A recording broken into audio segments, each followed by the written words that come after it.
ಇನ್ನು ಬೆಂಗಳೂರಿನಲ್ಲಿ ಮಾದಕ ವ್ಯಸನಿಗಳ ಬೇಟೆ ಇನ್ನೂ ನಿಂತಿಲ್ಲ. ಸ್ಯಾಂಡಲ್ವುಡ್ ಸ್ಟಾರ್ಗಳ ಬಳಿಕ ಇದೀಗ ಪೊಲೀಸರು ಉದ್ಯಮಿಗಳು ಸೇರಿದಂತೆ ಇನ್ನೊಂದಷ್ಟು ಸೆಲೆಬ್ರಿಟಿಗಳ ಬೆನ್ನು ಬಿದ್ದಿದ್ದಾರೆ. ಡ್ರಗ್ಸ್ ಕೇಸ್ನಲ್ಲಿ ಮಾಡೆಲ್ ಒಬ್ಬಳು ಖಾಕಿಗೆ ತಗಲಾಕೊಂಡಿದ್ದು ದೊಡ್ಡ ಹೈಡ್ರಾಮಾ ಕೂಡ ನಡೆದಿದೆ.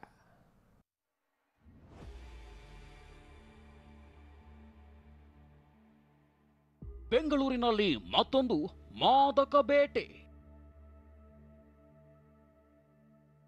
ಡ್ರಗ್ಸ್ ಸ್ಯಾಂಡಲ್ವುಡ್ ತಾರೆಯರ ಡ್ರಗ್ಸ್ ಕಹಾನಿ ಆಯಿತು. ಇದೀಗ ಮತ್ತೊಂದಷ್ಟು ಮಾಡೆಲ್ಗಳು, ಸೆಲೆಬ್ರಿಟಿಗಳು, ಬಿಸಿನೆಸ್ ಮ್ಯಾನ್ಗಳ ಬಂಡವಾಳ ಬಯಲಾಗ್ತಿದೆ. ರಾಜ್ಯ ರಾಜಧಾನಿಯಲ್ಲಿ ಗಾಂಜಾ ಘಾಟು ಜೋರಾಗಿದ್ದು ಒಬ್ಬರಾದ ಮೇಲೊಬ್ಬರಂತೆ ನಾಶೆ ಗಿರಾಕಿಗಳು ತಗ್ಲಾಕೊಳ್ತಾನೆ ಇದ್ದಾರೆ. ಬೆಂಗಳೂರು ಪೊಲೀಸರಂತೂ ನಾಶೆ ಲೋಕದೊಳಗೆ ನುಗ್ಗಿ ಖತರ್ನಾಕ್ಗಳನ್ನ ಸೆರೆ ಹಿಡಿಯುತ್ತಿದ್ದಾರೆ.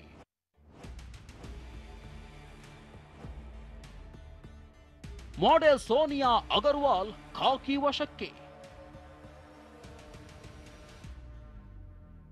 ಎಸ್, ಈ ಅಂದಗಾತಿಯ ಹೆಸರು ಸೋನಿಯಾ ಅಗರ್ವಾಲ್. ಯಾವ ಹೀರೋಯಿನ್ಗೂ ಕಮ್ಮಿ ಇಲ್ಲ ಎಂಬಂತಿರೋ ಈಕೆ ಹೇಳಿ ಕೇಳಿ ಮಾಡೆಲ್, ಫ್ಯಾಷನ್ ಲೋಕದ ಸುಂದರಿ. ಮಿರಿ ಬಟ್ಟೆ ಧರಿಸಿ ಪಾರ್ಟಿಗಳಲ್ಲಿ ಮಿಂಚುತ್ತಿದ್ದ ಸೋನಿಯಾ ಈಗ ಪೊಲೀಸರ ಅತಿಥಿಯಾಗಿದ್ದಾರೆ. ಡ್ರಗ್ಸ್ ಪಾರ್ಟಿ ನಡೆಸುತ್ತಿದ್ದ ಆರೋಪದಡಿ ಪೊಲೀಸರು ಮಾಡೆಲ್ ಸೋನಿಯಾಳನ್ನ ವಶಕ್ಕೆ ಪಡೆದಿದ್ದಾರೆ.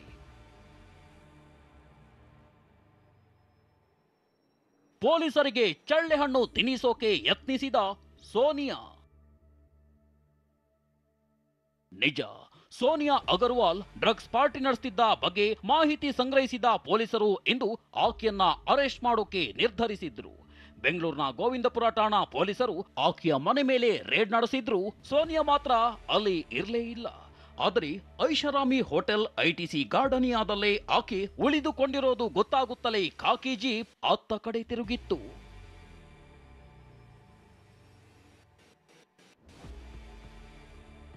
ವಾಶ್ರೂಮ್ನಲ್ಲಿ ಅವಿತು ಕುಳಿತಿದ್ದ ಮಾದಕ ಮಾಡೆಲ್. ನಿನ್ನೆ ರಾತ್ರಿ ಯುಬಿ ಸಿಟಿಯಲ್ಲಿ ಸೋನಿಯಾಳ ಲೊಕೇಶನ್ ಪತ್ತೆಯಾಗಿದೆ. ಎಂಜಿ ರಸ್ತೆ, ಯುಬಿ ಸಿಟಿ ಎಲ್ಲಾ ಕಡೆ ಓಡಾಡಿದ್ದಾಳೆ.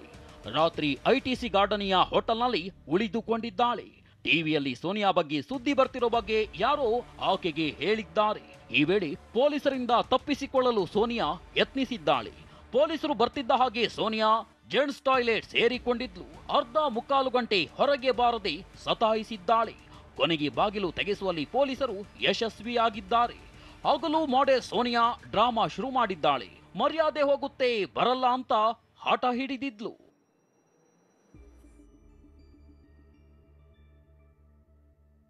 ಪೊಲೀಸರ ಪ್ರಶ್ನೆಗೆ ತಂಡ ಹೊಡೆದ ಸೋನಿಯಾ. ಇನ್ನು ಡಿಜೆಹಳ್ಳಿ ಠಾಣೆಯಲ್ಲಿ ವಿಚಾರಣೆ ವೇಳೆ ಪೊಲೀಸರ ಪ್ರಶ್ನೆಗೆ ಸೋನಿಯಾ ತಂಡ ಹೊಡೆದಿದ್ದಾಳೆ. ಡ್ರಗ್ಸ್ ವಿಚಾರವಾಗಿ ಕೇಳಿದಾಗ ತಡಬಡಾಯಿಸಿದ್ದಾಳೆ. ಯಾರ್ಯಾರ ಜೊತೆ ಸಂಪರ್ಕ ಇತ್ತು ಅದರಿಂದಾನೇ ನಮ್ಮ ಪೊಲೀಸವರು ಈ ಬಗ್ಗೆ ವರದಿಯನ್ನು ಸಂಗ್ರಹಿಸಿ ಅವ್ರ ಮನೆಗೆ ಹೋಗಿ ದಾಳಿ ಮಾಡಿದ್ದಾರೆ. ಈಗ ಅಲ್ಲಿಂದ ಮುಂದೆ ಏನು ನಮಗೆ ಸುಳಿವು ಸಿಕ್ಕುತ್ತದೆ, ಮುಂದೆ ಏನು ನಮಗೆ ಮಾಹಿತಿ ಸಿಕ್ಕುತ್ತದೆ, ಆ ಪ್ರಕಾರ ಮುಂದಿನ ಕ್ರಮವನ್ನು ಆಗುತ್ತದೆ. ಕೇವಲ ಸೋನಿಯಾ ಅಗರ್ವಾಲ್ ಅಷ್ಟೇ ಅಲ್ಲ, ಆಕೆಯ ಬಾಯ್ ಫ್ರೆಂಡ್ ದಿಲೀಪನನ್ನು ಕೂಡ ಪೊಲೀಸರು ವಿಚಾರಣೆಯನ್ನ ಮಾಡ್ತಾ ಇದ್ದಾರೆ. ಇವರಿಬ್ಬರು ಅಲ್ಲದೆ ಉದ್ಯಮಿಯೊಬ್ಬನ ಮತ್ತೆ ಡಿಜೆ ಒಬ್ಬನನ್ನು ಕೂಡ ಪೊಲೀಸರು ಪ್ರತ್ಯೇಕವಾಗಿ ವಿಚಾರಣೆ ಮಾಡ್ತಾ ಇದ್ದಾರೆ. ಒಟ್ಟಾರೆ ಈ ಡ್ರಗ್ ಕೇಸ್ನಲ್ಲಿ ಇನ್ನೂ ಕೂಡ 30ಕ್ಕೂ ಹೆಚ್ಚು ಗಣ್ಯರು ಇನ್ವಾಲ್ವ್ಮೆಂಟ್ ಇರುವಂಥದ್ದು ಸದ್ಯದ ಪೊಲೀಸರ ತನಿಖೆಯಲ್ಲಿ ಕಂಡುಬಂದಿದೆ. ಉದ್ಯಮಿ ಭರತ್, ಡಿಜೆ ಚಿನ್ನಪ್ಪ ಖಾಕಿ ವಶಕ್ಕೆ. ಇನ್ನು ಡ್ರಗ್ಸ್ ಕೇಸ್ಗೆ ಸಂಬಂಧಿಸಿ ಉದ್ಯಮಿ ಭರತ್ ಹಾಗೂ ಡಿಜೆ ಚಿನ್ನಪ್ಪನನ್ನ ಕೂಡ ಪೊಲೀಸರು ವಶಕ್ಕೆ ಪಡೆದಿದ್ದಾರೆ. ಚಿನ್ನಪ್ಪ ನಿವಾಸದಲ್ಲಿ 50 ಗ್ರಾಂ ಗಾಂಜಾ ಪತ್ತೆಯಾಗಿದೆ. ಡ್ರಗ್ಸ್ ಪೆಡ್ಲರ್ ಥಾಮಸ್ ಎಂಬಾತನ ಜೊತೆಗೆ ಚಿನ್ನಪ್ಪ ಸಂಪರ್ಕದಲ್ಲಿದ್ದ. ಇನ್ನು ಸೋನಿಯಾ ಅಗರ್ವಾಲ್ ನಿವಾಸದಲ್ಲೂ 40 ಗ್ರಾಂ ಗಾಂಜಾ ಪತ್ತೆಯಾಗಿದೆ. ಇನ್ನು ಭರತ್ ಫ್ಲಾಟ್ನಲ್ಲೇ ಡ್ರಗ್ಸ್ ಪಾರ್ಟಿ ನಡೆಸುತ್ತಿದ್ದ ಬಗ್ಗೆ ಪೊಲೀಸರಿಗೆ ಅನುಮಾನವಿದೆ. ಮೂವರನ್ನ ಪ್ರತ್ಯೇಕವಾಗಿ ಠಾಣೆಯಲ್ಲಿರಿಸಿ ವಿಚಾರಣೆ ನಡೆಸಲಾಗಿದೆ. ಖಾಕಿ ಕೈಗೆ ಸಿಕ್ಕಾಕೊಂಡಿದ್ದ ಡ್ರಗ್ ಪೆಡ್ಲರ್ ಥಾಮಸ್ ಬಾಯ್ಬಿಟ್ಟ ಸತ್ಯದಿಂದ ಈ ಮೂವರು ಬಲೆಗೆ ಬಿದ್ದಿದ್ದಾರೆ.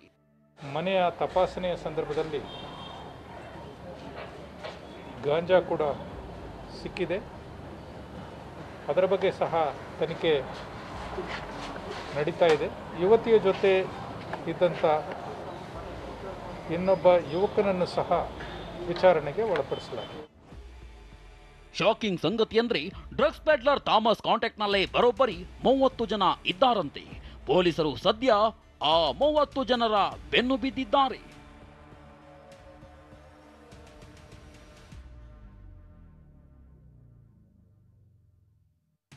ಒಟ್ಟಿನಲ್ಲಿ 30ಕ್ಕೂ ಹೆಚ್ಚು ಗಣ್ಯರು ಈ ಒಂದು ಡ್ರಗ್ ಕೇಸ್ನಲ್ಲಿ ಲಿಂಕ್ ಇರುವಂಥದ್ದು ಪ್ರಾಥಮಿಕ ತನಿಖೆಯಲ್ಲಿ ಪೊಲೀಸರಿಗೆ ಗೊತ್ತಾಗಿದೆ. ಹಾಗಾದರೆ ಅವರು ಯಾರ್ಯಾರು, ಅವರ ಪ್ರೊಫೈಲ್ ಏನು, ಯಾವ ಘಟಾನುಘಟಿಗಳು ಈ ಒಂದು ಕೇಸ್ನಲ್ಲಿ ತಗಲಾಕೊಂಡಿದ್ದಾರೆ, ಮುಂದಿನ ದಿನಗಳಲ್ಲಿ ಅವರ ಬಣ್ಣ ಬಯಲಾಗೋದಂತೂ ಖಂಡಿತ. ರಿಪೋರ್ಟರ್ ರಾಚಪ್ಪ ಪ್ರಜ್ವಲ್ ಜಗದೀಶ್ ಜೊತೆ ಕಿರಣ್, TV9 ಬೆಂಗಳೂರು.